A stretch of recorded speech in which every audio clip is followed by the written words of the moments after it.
but maybe let me briefly remind what we did in the theory. Okay? So our goal is to simulate the dynamics of the Schwinger model, and the strategy that we have utilized to work on the gauge invariant Hilbert space is to integrate the gauge fields, and this came at the price. Okay? We have seen through this integration and through Jordan-Wigner transformation that the resulting Hamiltonian would have been something really, really not so easy to realize in analogous simulation, in the sense that the first term was kind of an XY model, so it's easy. That's a local term, but this last term, this last interaction, would have been really complicated to realize in an analog manner because it's an interaction that increases with distance and is also position dependent. Okay? So what these people did in their lab, Reiners and collaborators, is that they, I mean, this is just to give you an idea, this is the Hamiltonian that we were looking at, and this is, you can see on the left here, the matrix element Cij that I was mentioning you, okay? As a function of I and j, and you see in the specific notation, they are actually the largest at the beginning because the integration is done from the right, okay? So no, at the beginning because it's done from the left as we have done. Okay, when j is 0, this is the maximum value, and when j is over the n, this decreases and gets close to 0. Okay? So this is depicting this plot. Is there a pointer? Ah, yeah. Okay. This is depicting the interaction of the atom at position 5 with the rest. You see, it's actually constant with all the guys before it, and then it decreases with R on the right. That's what I meant when I have when I said that this is strongly anisotropic. Okay? No worry. Huh? Ah, sorry. That's not a detail. Yeah, we wait, no worries.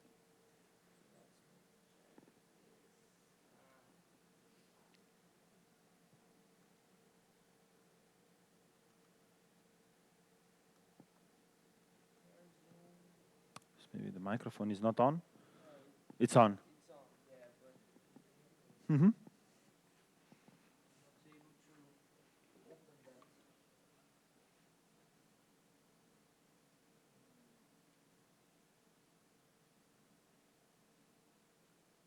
Okay. Okay. Good. Thank you. No problem. No problem. I mean, if I was muted, it would be very hard to solve it otherwise. Okay. So this is just to show you how this interaction pays out. And how this was realized was the following. This was an interesting technique developed by Rainer and colleagues, is that we utilized in the Trotter decomposition of these terms the following trick.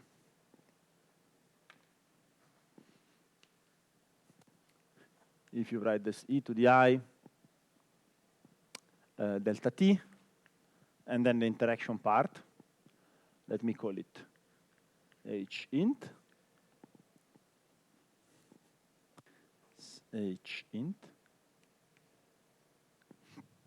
we said, okay, look, since there is this n factor here, what we can do, we can have first an interaction between the first two spins, h int 1, 2.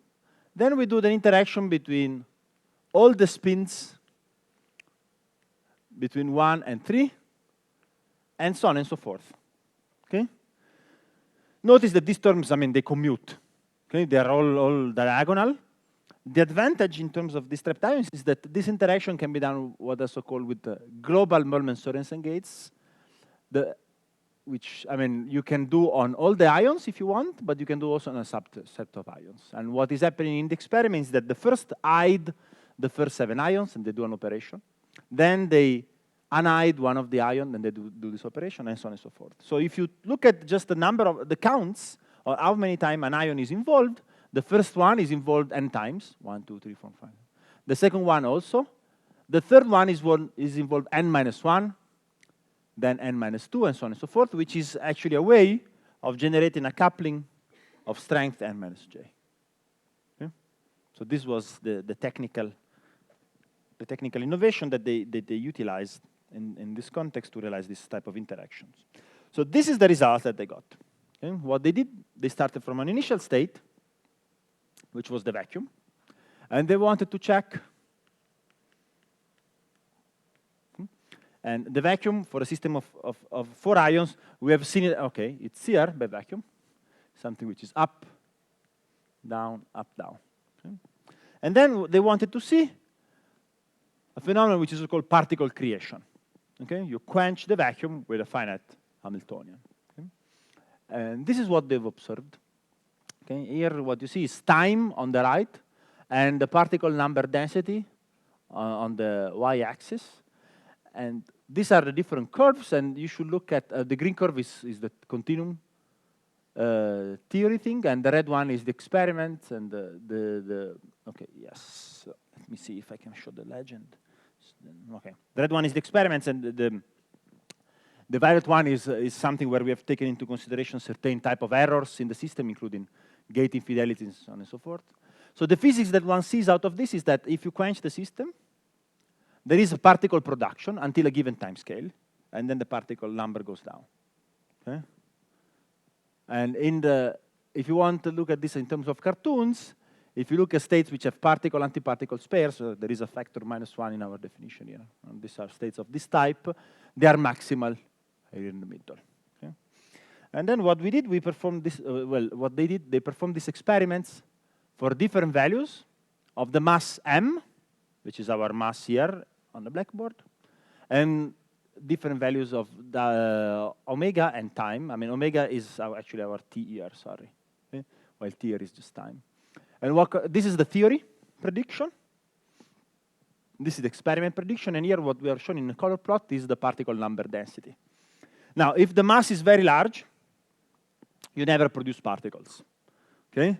The reason is that their cost is very large, and there is no resonant process. And in fact, if you see for value of 4, both in the theory and in experiments, this region is very dark, which implies that the particle number density is very small. Instead, if your particle mass is actually very small or even 0, there is particle production at short time, and then it gets into a maximum, and then it decreases. This is exactly what is predicted by theory. Okay? So this is, of course, a very basic phenomenon. The system is just 4 sites. The Hilbert space for 4 sites is 6-dimensional, so it's something that one can solve almost analytically. Okay? But it was really the first demonstration of dynamics of a model which had the type of interaction that one has in a gauge theory. Okay? Then, of course, we also did something which is a bit different. Let me show you just one plot. We ask ourselves the following. During this process of particle-antiparticle creation, is there actually any entanglement created between the different parts of the system, or this is a process that can be described by factorized states? And this is shown in this plot here, plot on the right, where we are showing what is called negativity of entanglement. It's a quantity that somehow witness or lower bounds entanglement, even in the case of open quantum systems. And this is the entanglement between the first 2 spins and the other 2 spins as a function of time for different values of the mass. Okay? And I think the yellow one is the largest mass, and the violet one is 0 mass. Okay? And what I can see here is that corresponding to the particle production that we've seen in the previous plots, there is actually also entanglement production. Okay? Yes. Yes, yes, sorry. The notation here is this. Sorry, no, let me. This is W. Okay? And G is G. Well, G is actually not even, it's actually fixed to 1 here. Fixed to 1.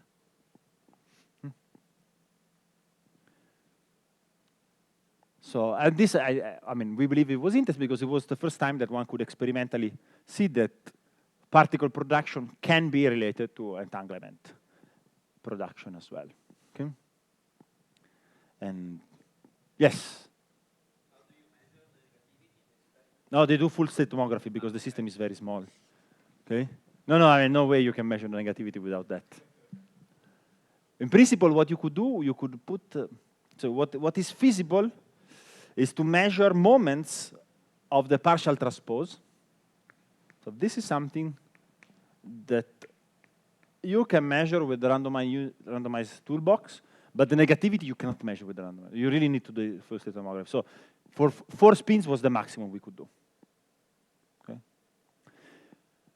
Later on, there was an experiment, like I think 2 or 3 years ago, where they have done the same thing, but with 6 ions in the group of Chris Monroe. And they have not measured negativity, but they have done an analysis of the particle production on these larger systems. Okay, so any questions on this? Yes? Why did you use the negativity and not just entanglement entropy? Is an open system? Because the system is an experiment. The experiment is open. So one should use negativity. I mean, looking at the von Neumann entropy would have told us that there is information propagation during the during the dynamics, but of course would have been ambiguous in terms of entanglement, because maybe this was just due to noise or to some sort of classical fluctuations that we were not able to properly diagnose. Yeah? And instead here, you're sure this has to be entanglement. I mean, if negative is positive, there must be entanglement. The opposite is not true.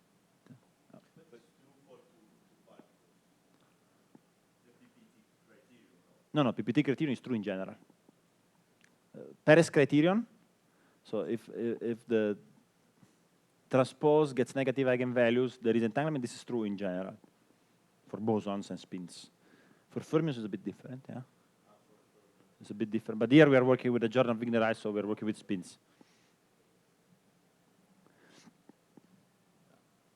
Just a detail, perhaps. Yeah. Because since you can do the tomography, you can understand if this is a pure state or not also. And yeah, it's never a pure state. It's never a pure state. No, okay. No, it's never a pure state. We have estimated the purity. I don't remember the value. Huh? I don't remember. It's very large. But what is interesting is that it depends little on time. So most of the mixedness is actually not due to the evolution being faulty, but is due to the initial state not being a perfect product state. So actually the gate quality was amazing, but it's really the initial state which was tricky. But I don't remember the number. Yeah. Broader philosophical question. Uh-huh.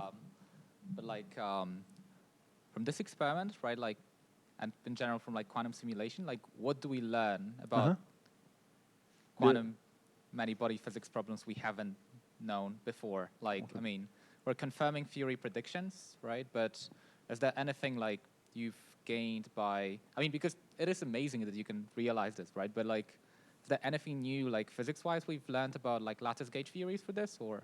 Okay, no, I don't think we do. Okay. What we learn a lot in these experiments, in my opinion, we learn a lot about the hardware, how these machines are working. In this particular case, this was definitely true. But in terms of physics, as long as you don't do something which is beyond what we can compute with other methods, it's very hard to learn anything. Okay? Here, what I find it interesting is that there was, I mean, first we learned how to do these things in an experiment, which was not clear how to do. And there was a lot of technical things like deciding and hiring operations and so forth that was developed to do that. And then there was an understanding of how much is it costly. So really things about the machine, I think, in my opinion, is very important. And then there was also a psychological element that, I mean, when you show this to particle physicists, then they say, okay, this is for real. Okay? You can tell me something about entanglement and particle propagation.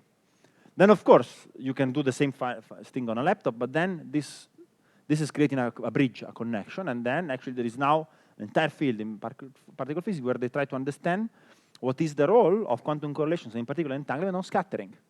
And I think, of course, they could have formulated this problem even without this experiment. But it is the fact that this has been experimentally observed that motivated them to actually look at this even in LHC data, okay? So, I think this psychological element should not be underestimated. But definitely, we are not learning anything. This is a 6-dimensional Hilbert space. With a bit of time, we could even solve it on the blackboard, okay? Sorry, so if you don't mind, another question. No, I So don't mind would it.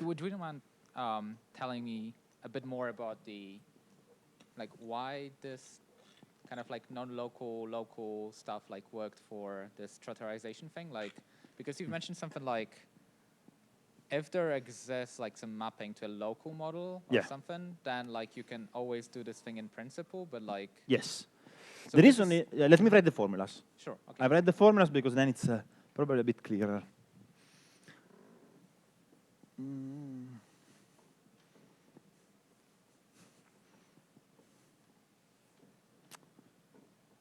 So here we have our two formulations, okay? The first one is our Hamiltonian of the Schwinger. This is local, but contains both the fermions and the parallel transporters, okay? And this can be our H1, this can be our H2. And then there is the one of the spin model, which is non-local, okay?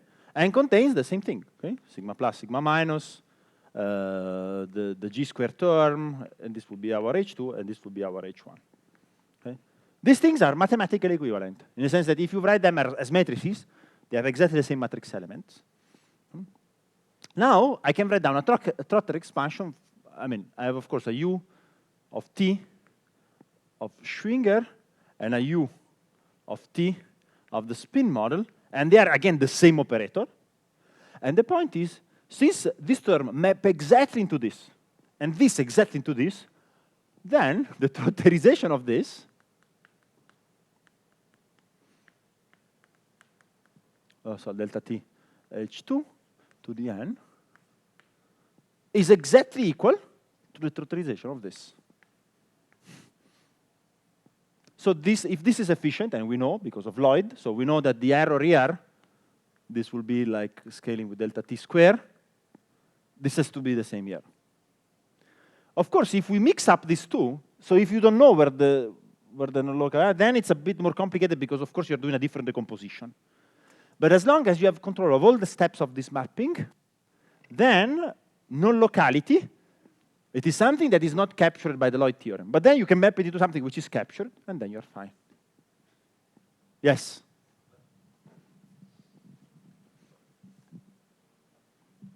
So the non-locality comes when you integrate out. Correct. But it's Correct. not what you've written. No, You've it written is what I've H-spin written. and H-Schwinger. No, this is the spin model, which is non-local, and it comes out of the integration. So this is the spin model which has this huge Cij, sigma Zi, sigma Cj.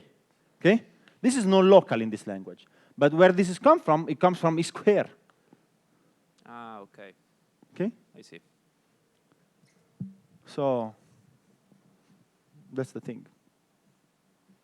I would say this is true in general. Okay.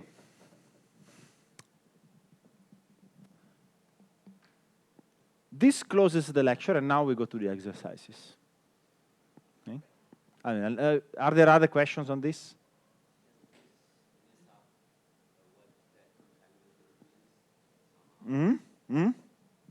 Okay, well, you're asking, what is disentanglement in the language of the Schwinger model? No, it does not. The reason is the following, is that the only thing that actually can mess it up is the Jordan-Wigner. Okay? But we know that for exact bipartition, it does not. If it was an entanglement with, I don't know, the first and the fourth, this would have been problematic. For disentanglement, is okay. We are measuring the correct thing. I want us to be careful.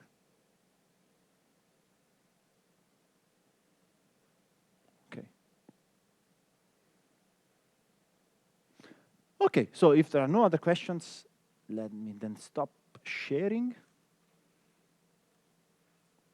Oops, no, not this. And I have to see where is... Oops, no. I was expecting somebody else. Okay, or I mean, we can also keep it there. Doesn't matter. Can we stop sharing? Yeah. Okay.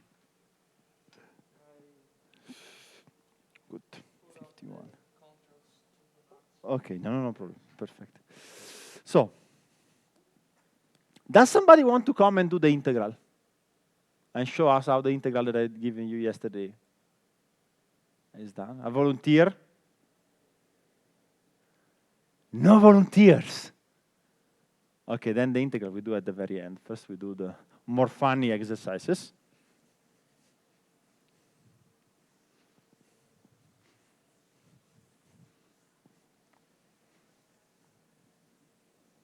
Okay. So the first one was about the trotterized evolution of the Ising model.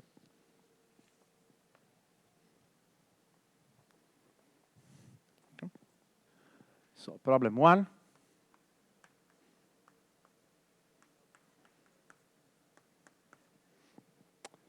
Digital evolution of Ising dimers. So let us recap what we wanted to study. We want to study the dynamics of a system whose initial state, psi 0, is equal to up, up in the x direction, and is subjected to the following evolution. H is equal to a small h sigma x 1 plus sigma x 2 plus sigma z1 sigma z2. And we study the evolution of described by the Schrödinger equation psi of t equal to u t psi 0. Okay? That was our goal. So the first thing we can notice is the following. And let us write this as a big matrix. Okay? And then we see how to simplify it. Okay? Well, actually, let us start with H, which is maybe a bit simpler. So we can write down this as a matrix in the X space. We do the following. Okay. So for a state which is down, down, what we have is that only the H contributes. So this is actually minus 2H. The state which is up, up has a plus 2H. The two states which have up, down, and down, up, they have, okay, this part is equal to 0 on the diagonal. But of course, now there is this other part, which is the flip-flop, okay? And this flip-flop gives a 1 here, but also gives a 1 between up, up, and down, down, okay? That's our matrix, Hamiltonian matrix. You see it already from the structure of this matrix that actually this is block diagonal, in the sense that this is a block, and this is another block. So in principle, we could write down Hamiltonian that only lives in this, let me say down, down, up, up, and this is 1, 1, minus 2H, 2H, okay? And the reason why we can do it is because the Ising model has parity symmetry. Yes? You cannot hear me? Where is it? Where is it?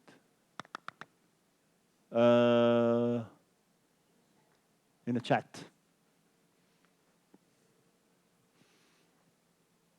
We can hear. Okay. No, maybe it was the message that they sent at the beginning. Thank you. Okay. So this greatly simplifies our lives because essentially we are mapping the evolution of the state that of our Ising dimer to the evolution of a two-level system. Okay. Now this can be solved either for the continuous evolution or for the trotterized. That's okay. It's okay. I thought I was invisible. I was trying to cancel the sharing here. Ah, okay. Sharing from my computer. Okay. No worry. Now we can see the chat. Okay. So let me erase this part. And now,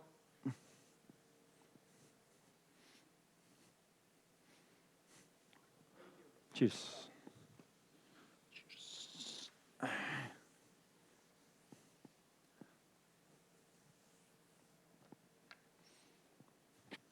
So the evolution of these systems is equivalent to what people call in quantum optics Rabi oscillations.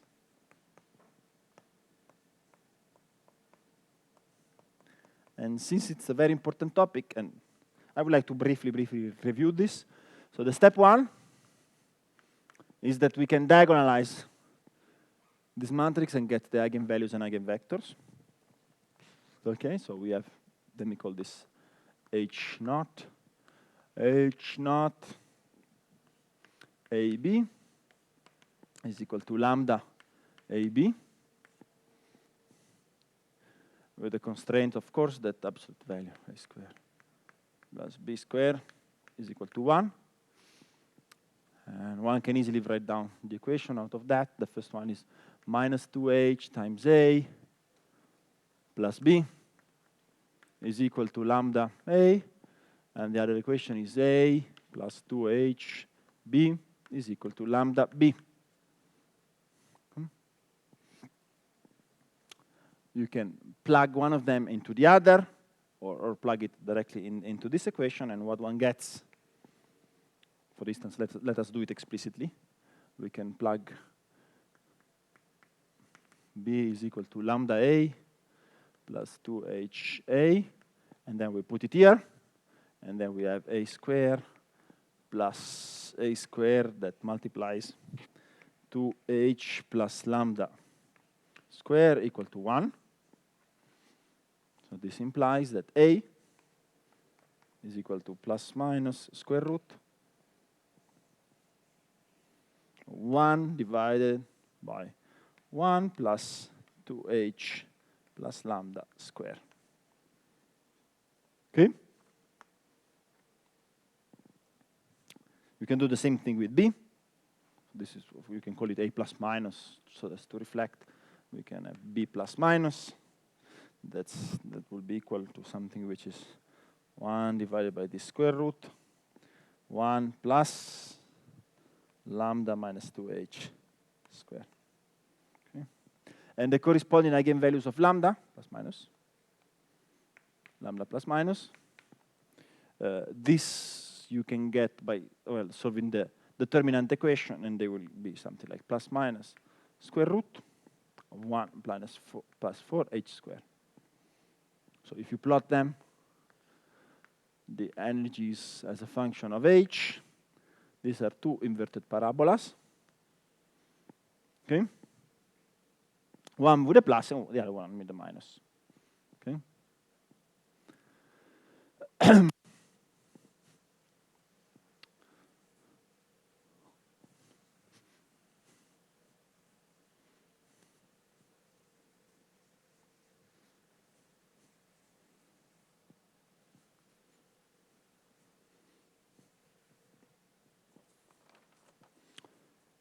Now, let us try to study then the dynamics that is enforced by this for different values of the H.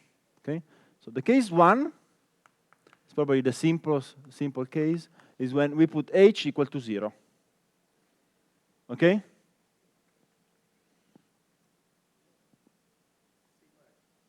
This is sigma x, exactly. This is equivalent to evolution of a Hamiltonian where we have just sigma x. Okay, so two-level system which is sigma x. So this is a Rabi oscillations which is full.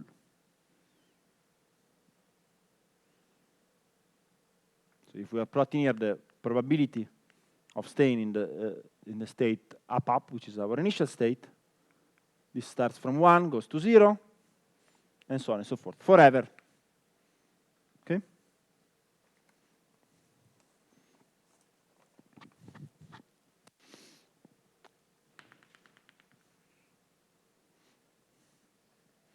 Now, the most interesting case is actually when H is different from 0.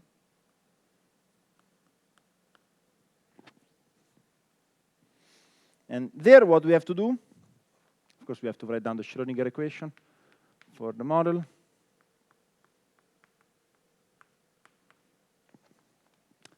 H 0, t, okay. And in order to solve this, what you have to do, plug in the eigenstates and eigenvalues that we have sorted out here. Okay? Yes?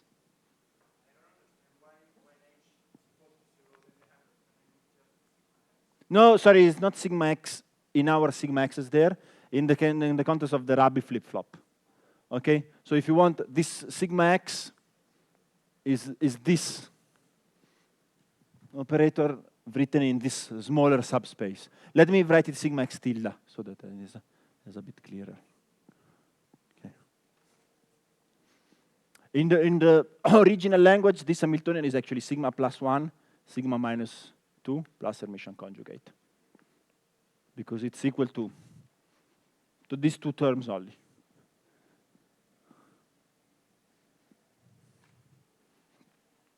I mean, if you plug the eigenstates that we have computed there into this equation and you do some algebra, what you get out is that the time evolution of the coefficients of the up-up state, that I call now A up-up, is given by this equation. And this is e to the I 2ht. And we have here cosine of omega t divided by 2 plus I cosine of theta sinus of omega t divided by 2. And then there is an equation of motion also for the other state, A down down, which will be e to the minus, so minus I e to the minus I 2ht times sinus of theta sinus of omega t divided by 2. Okay? This equation are just, they are straightforward, but it will take us some time to compute. So let me just write them there, and then we analyze them.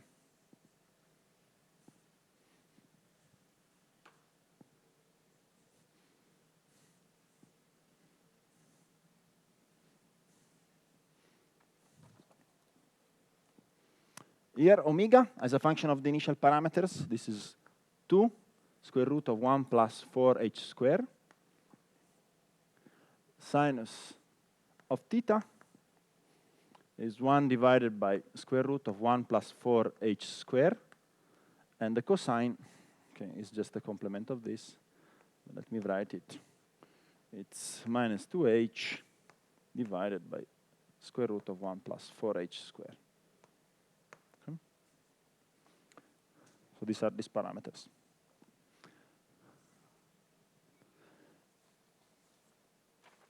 Now, let us study the various limits, okay? Here we can take, for instance, h much larger than 1 in absolute value. Where when h is much larger than 1, what is happening is that this sinus becomes very small, okay? And so this implies that the state up, down, down is not populated.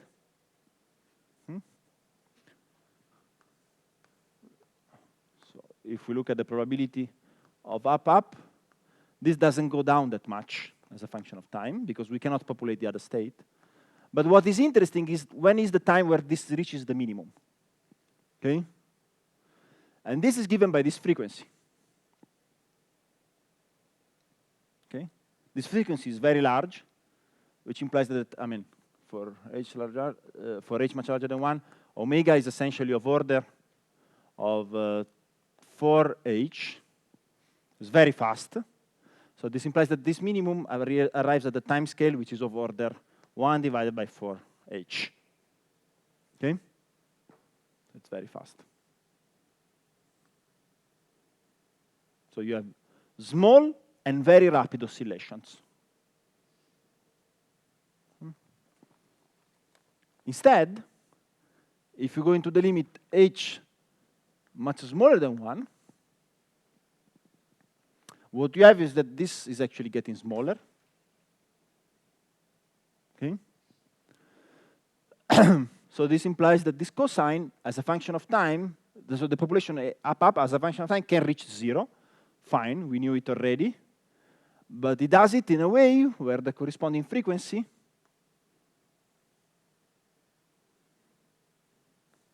this time scale here, T bar, is of order of 1 divided by 2 square root of 1 plus 4h squared. Okay, so this time scale is of order 1.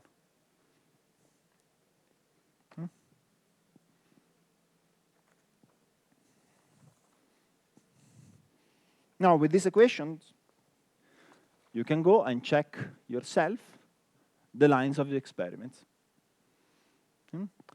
What is the advantage of all of this? Is that, in principle, we have now computed this for the continuous evolution. But suppose that we wanted to study the discrete evolution, the trotterized.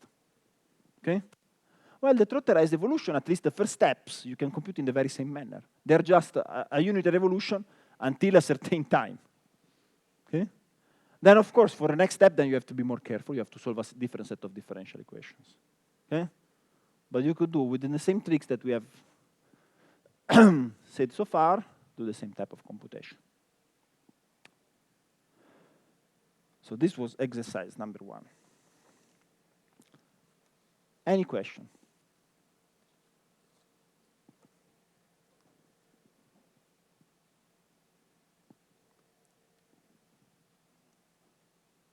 Okay. So everybody did it, or nobody did it. At one of the two extremes.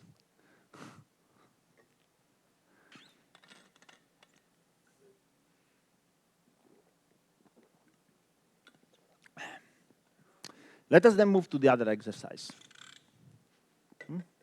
which was determining the structure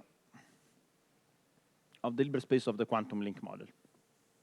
Okay?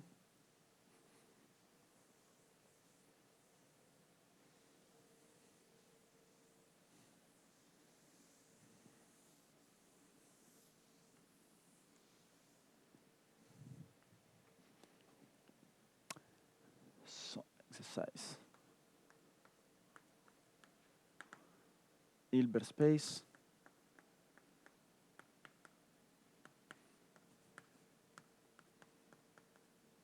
of U1 quantum link model. So there what we said is that we had a set of vertices which are allowed, the 6 vertices, and so on and so forth, 6 vertices. And we wanted to compute what is the scaling of the dimension of the physical subspace as a function of the number of spins. Okay? Now, has anybody tried? Okay. You want to come and show us? Oh, yeah, we can start from the Z2, of course. Okay, I think the Z2, you guys solved it exactly. Okay? Let me solve the Z2. I take the easiest part, and then I let you guys comment on the U1. Okay, the Z2 is simple. Okay?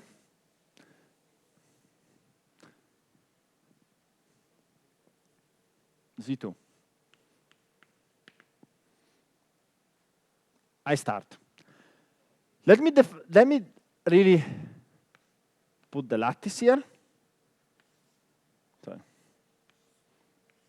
And then we solve the Z2 as follows. We start from this vertex. Okay? Let me use the yellow. So this vertex has how many? Possibilities 8. Okay? So we have number of states is equal to 8 times. Okay? This vertex has fixed this 4. Now we go into this other vertex. How many possibilities has this other vertex? We have fixed 1 spin. We have to look at the other 3. With the parity, so there are how many other possibilities? This can be whatever, this can be whatever, this is fixed. So there are 4.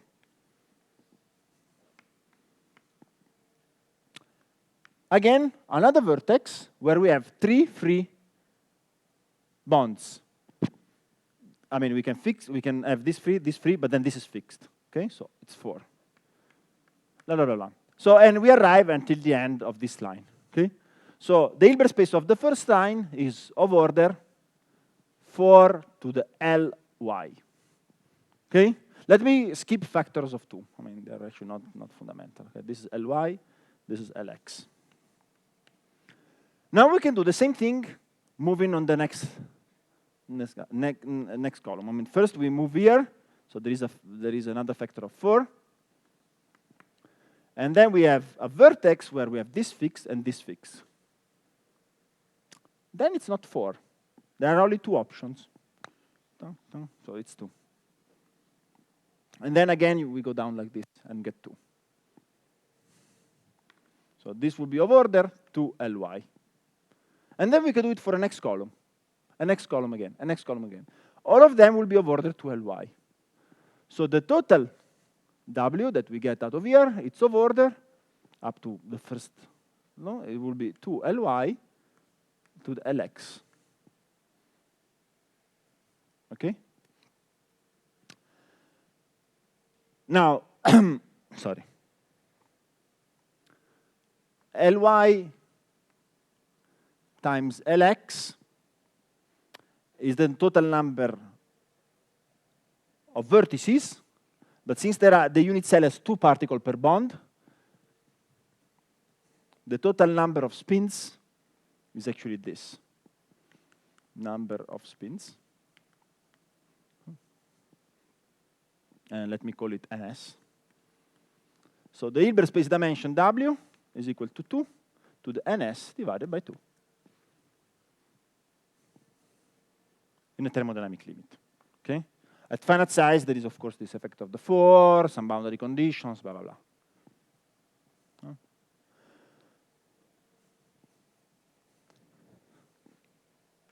Notice that this is the same Hilbert space dimension if I was having an easy model with an S site. Okay? Same as Ising with NS sites. And this is actually not a coincidence. In fact, one can prove an exact duality between the Ising model and the Z2 gauge theory. Okay? There is an exact duality. It's called Ising gauge duality. And I think the first person that put this out is Franz Wegener. It's in a paper in 1971.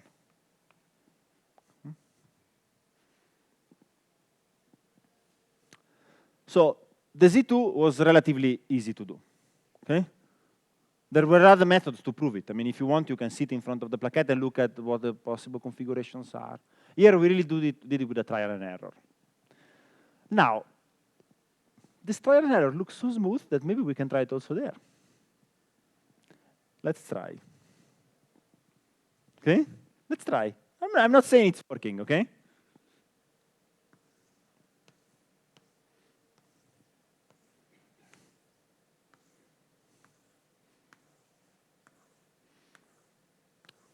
I mean, here we start with our first vertex. The first vertex, how many possibility has? There are 6. Okay, so our first W is the first is 6. Then we have here another vertex where we're fix a spin up or spin down, whatever. How many possibilities are left here? 3, exactly, 3. Exactly. And this is now fixed. Next one, 3, 3, 3, 3. Oh, guys, this looks similar, huh? 3 to the Ly. Okay, we have arrived until the end, and we have 3 to the Ly, because each time we go up, it's 3, 3, 3, 3, 3. Then we move to the next column. Okay, we have fixed this guy. Now, we should remember this is fixed and this is fixed. How many possibilities there are here? 1. 1. 3. 0. Maybe? Exactly. It depends on the configuration. If this was up, how many configuration would have had here? 1. If this was up-down, 2. This implies that we cannot do the same trick. Okay. It was a very reasonable problem. But maybe you can do the following. You can say, okay, I fixed this. But instead of going down, I go to the next one, and I move down. And now I do the next vertex, and I'm fixing this, this, and this. These are 3, right? So this is again 3. Do you see what I mean? You see what I mean now? I have skipped this row, and I now would go to the next one. And I can go again. But then what is the problem if I do this? Is that all these guys, I mean, see, here I'm fixing 3. But maybe all of them were up. Maybe I've generated states which actually violate Gauss' law. So this I can also not do. In fact, the same technique here does not work. Okay? There is another way of somehow estimating the number of states, which is the following, is that you can say for every vertex, I have 6 possibilities. Okay? And I have to gauge it against how many possibilities that the full spins have. 16. Because if I have the 3 spins, this is of order of 16. So somehow, what is happening is that this is the number of states, is the density of states that I should take into account to consider it. The entropy, sorry, let me not talk about entropy. So this is the fraction of states that I can access. And of course, here I have to put n vertex, number of vertices. Okay? I multiply it by the total volume, which is 2 to the nv. Okay? Oh, no, sorry, it's not 2, it's actually 4. And I get from here an entropy. Okay? This is, of course, very approximate, because we are treating every single vertex as independent. It's not an exact calculation anymore. Okay? But maybe it gives us a figure of merit. And actually, it turns out that this number here, if you do it, is, I don't know, 1.54 or something like this. Let me check out if I've written it here. Yeah, and the true value is actually this. It's 4 divided by 3 to the 3 half. Of course, to the n, no? To the 3 half to the n power. And 4 divided by 3 to the 3 half is actually very close to 1.53901, blah, blah, blah, blah. So actually, we have an approximation within a percent by doing this very rough computation of the exact value. Computing the exact value is complicated. It requires to essentially do the same trick that we are doing here, but correctly, so utilizing a concept which is called transfer matrix. Okay? And if you're utilizing a concept which is called transfer matrix, the transfer matrix, and this was done by Lib in 1967.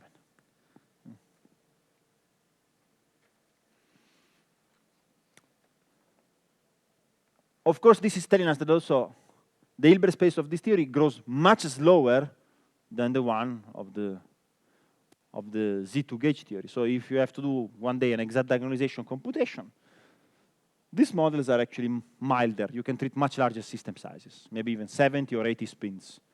While for this, you will be limited to around 40. Okay? For maybe, yeah, that order. Good.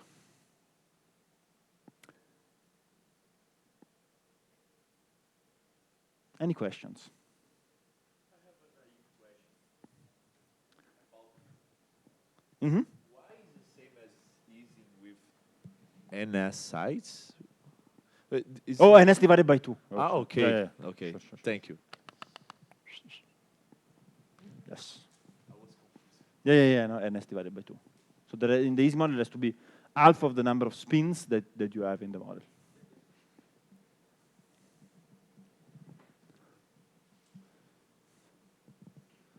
More questions? I mean, I gave you other exercises, but we don't have necessarily to go over them, okay? So one thing was about computing the Hilbert space of the triangular lattice quantum dimer, not quantum dimer model, but quantum link model. How many vertices are there? 8, okay, exactly. This is also a famous model in classical StatMech on a triangular lattice. Huh? You did not find? You found it, but you have not computed this. I think because it's not so easy. I mean, if you want, you can try, but I think it's you can use similar arguments, but an exact computation like in the Z2 case is much more complicated. But I suggest that we now stop. I mean, I've told you everything I wanted. We will not do the integral. I mean, these guys, you have to do it on your own. Okay? I give you the result. And I stop. I mean, if it's okay with the organizers, I will stop now. Oh. Questions?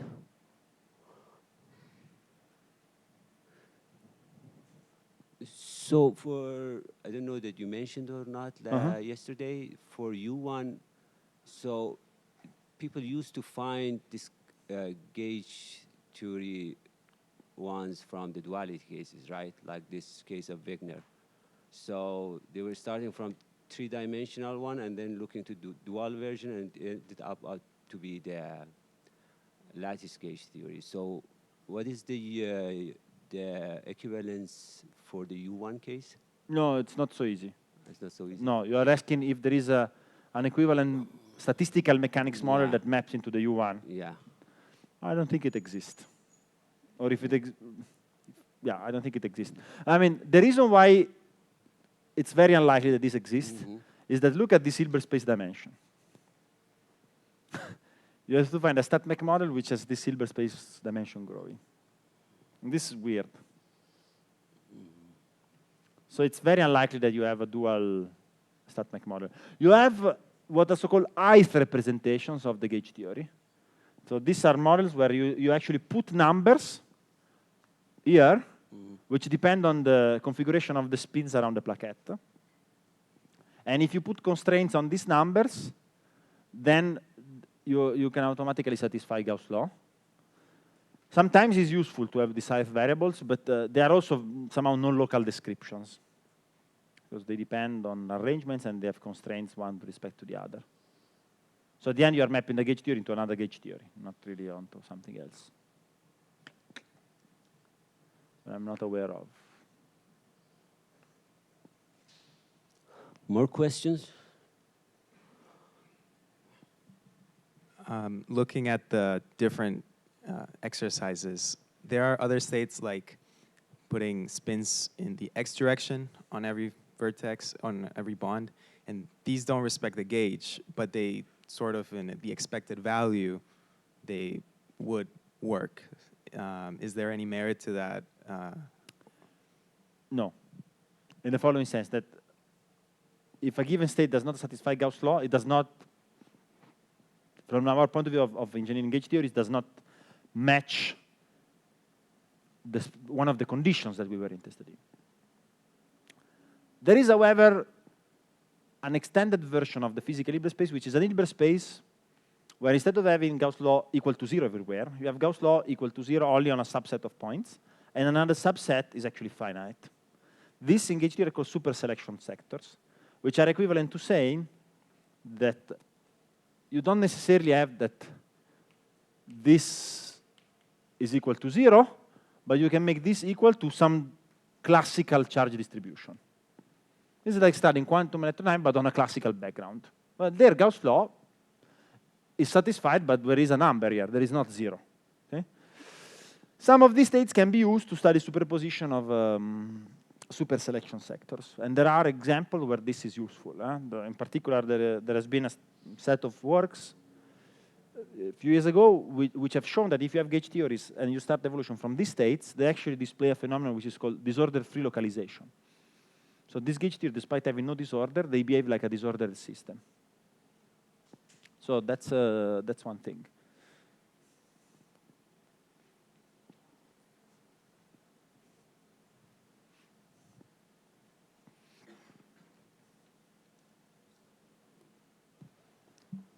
Are there any papers which propose, say, lattice gauge theories using analog simulators? This we'll see tomorrow. Okay, perfect. Yeah, tomorrow we will do this.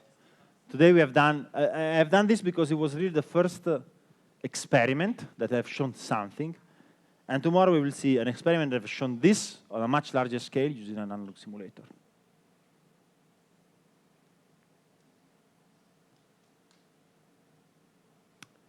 Good. Oh. Yes. Is it possible to work in the full Hilbert space and put the constraint restriction through a Lagrange multiply? Yeah, this is what, I mean, if you want, this is exactly what we did when we did this energy constraint. Okay? The energy constraint is having a Hamiltonian, which is something that works in the full Hilbert space that we call H lambda, plus what was this, okay? So UGX square, and this, if you want, you can see exactly as a Lagrange multiplier, okay? Something that if you have an equation of motion projects you back onto the gauge invariant subspace as you evolve. It's the same concept.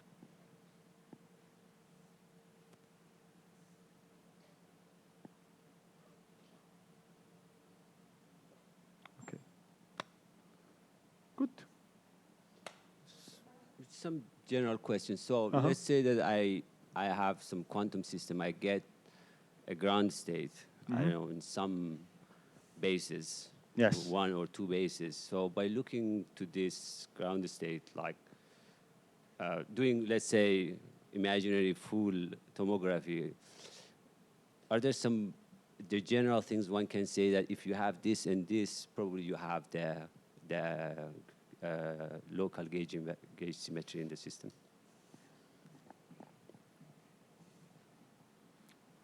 My answer will be no. Because if you don't know what is the functional form of Gauss' law, it is very hard to say that that the wave function that you have,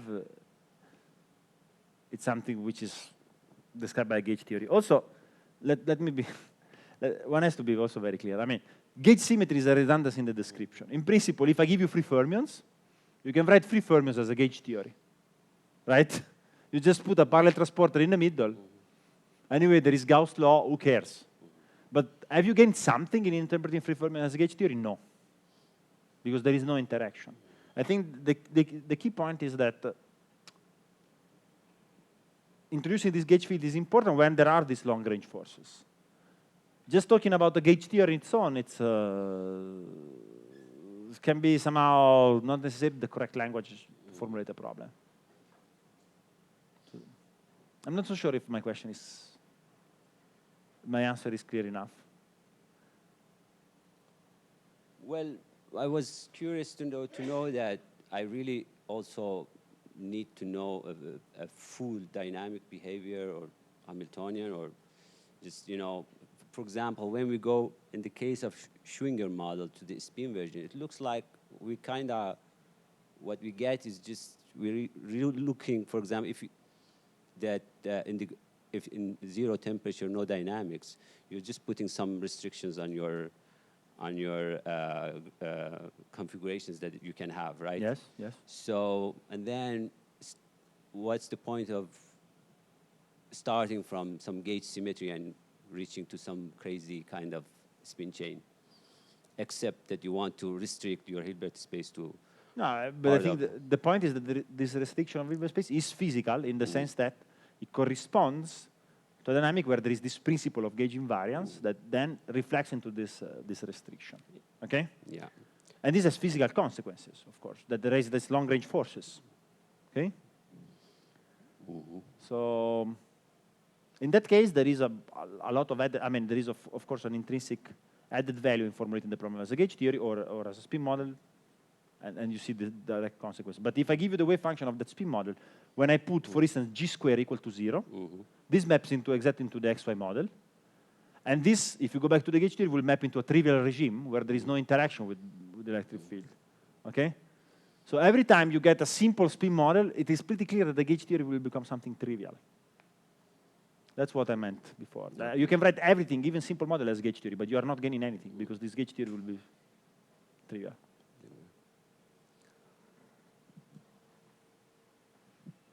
Once you fix the Hilbert space of that respects your gauge symmetry, Yes. you were mentioning afterwards that if you insert by hand or by, I don't know, this additional source term, you can have disorder-free localization. You Yes. were mentioning, but does it imply that generally the connectivity of this lattice gauge invariant subspaces, like you can get access to the whole space, and sometimes it remains constrained additionally?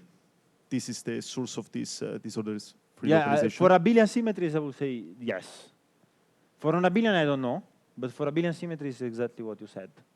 In fact, this disorder-free localization happens. I mean, the basic ingredient are there for non-abelian theories. Then you have to check numerically where this is really happening, yeah? But the basic idea works always. Okay, but so generally, the Hilbert space is fully connected within yes. Okay. Yes. You can get access to... Yes. There is ergodicity. There is a concept of ergodicity. Okay. Yeah, sure.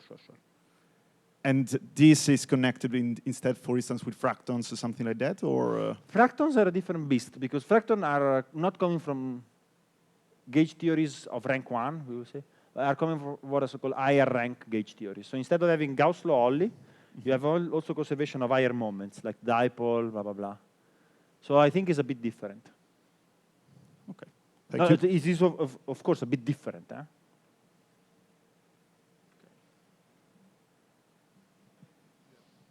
Oh, check question in chat. If the Lagrange model is included in this way, it is not considering just the restriction of the respective values of the thermodynamic.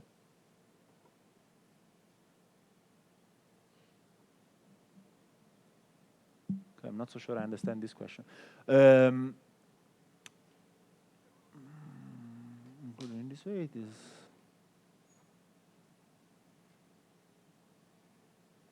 No, there is no, I mean, here thermodynamic limit is irrelevant, in the sense that this restriction is a statistical mechanics restriction that works at arbitrary size.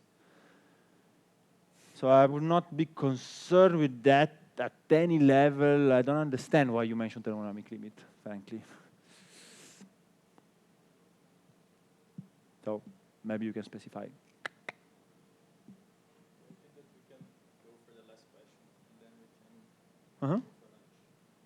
Yeah, so, okay, perhaps a slightly broader question, but how can I know if lattice gauge theory gives rise to some kind of like a spin liquidy behavior? So like, is it that, so for instance, okay, I can take like Z2 spin liquid, right? And I can get it by, like fixing the gauge, right?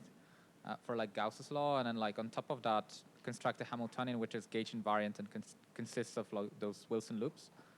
But then, like, how general this approach might be, like, because like, it seems that we're somehow imposing like an extra constraint of coherence. Yes. And is there like any general framework of like? Yeah, there is a general framework. Okay. So what are so-called spin liquids? They are deconfined phases.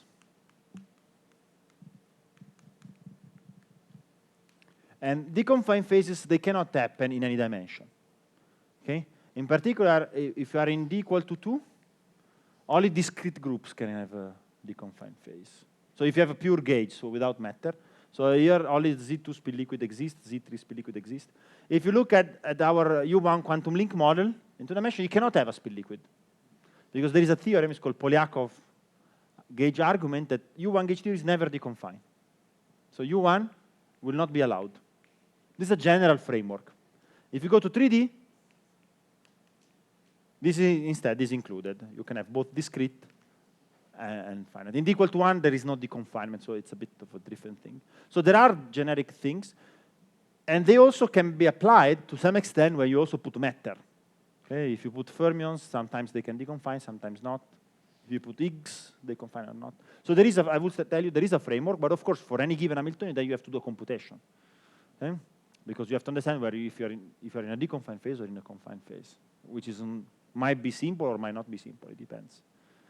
And sorry, by a deconfined phase, you mean that you have excitations which can move kind of like arbitrarily far away for no energy cost? Or? Exactly, no, you pay an energy cost and then they can move. Yeah, sure. This is what I mean. For theories where there is no matter, this is what I mean.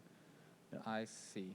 But then, isn't it that those things are true only if you are like at a fixed point of a quantum spin liquid phase? Or no. Because I mean, okay, I imagine, say, you add a magnetic field to a toric code, and then, like, I mean, because of this magnetic field, right, like, you should pay an extra, like, sort of, like, energy cost for those excitations, right? Like, if I add an...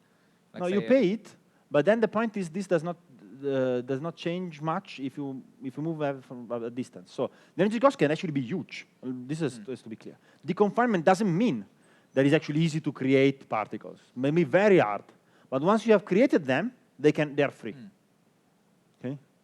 Yeah, but isn't it that because of this extramagnetic field, like, because I agree with this, but like, if you add this extramagnetic field, like, you will pay like some slight energy cost for like longer excitations, like longer strings of excitations, right? Because I mean, if we are in, say, a regime where this magnetic field is infinite, then you'll have like an eigenstate being like plus, plus, plus, plus, plus, right? Type of state, and then like you'll pay for each flip, you'll pay the energy cost. Yeah, yeah. And then like, you know, if we're in a toric code, like exactly solvable limit, then like you won't pay any cost. But then it seems that even when you're still within a deconfined phase, you should still pay some energy cost, like interpolating between those two limits. Or it is that maybe if we went to a thermodynamic limit, then the statement would be strict that like the kind of you pay the energy only if you're kind of like in a like trivial phase rather than a deconfined phase. Yeah, what you will find in thermodynamics is that if you are in the trivial phase, actually the cost will increase with size. Yeah. And will diverge with size. In the deconfined phase, the cost might increase with size. Huh? So it's not that at some point it stops increasing, but might increase with the 1 over r. Okay. So the increase is so smooth that in the thermodynamic, at some point it approaches essentially constant value. This is why it's deconfined. Okay. So it's very similar. You should see the deconfined phase a bit similar to electrodynamics. So there is always interaction between the quasi-particles, but this is very small. Okay, I see. Perfect. Thanks. Cheers. Okay, so I think that we can go for the break, for the lunch break. Let's just thank again Marcello for the lecture. Thank you. And we come back in the afternoon with Derek Chang. Okay, no, there was a good, okay. Let me. Yeah. What you said will be correct if you were constraining this by putting a term which is u sum overall gx and not gx square. Okay? So, and that it will be exactly what you mean. But if you put gx square, you are actually constraining not only the expectation value of gx, but all the moments. Okay? Gx square, gx cube. So not only mean value. Okay. I hope it's clear. If you want, I can write on the blackboard.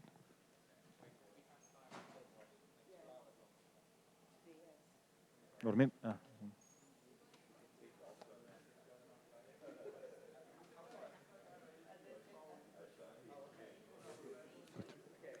See you.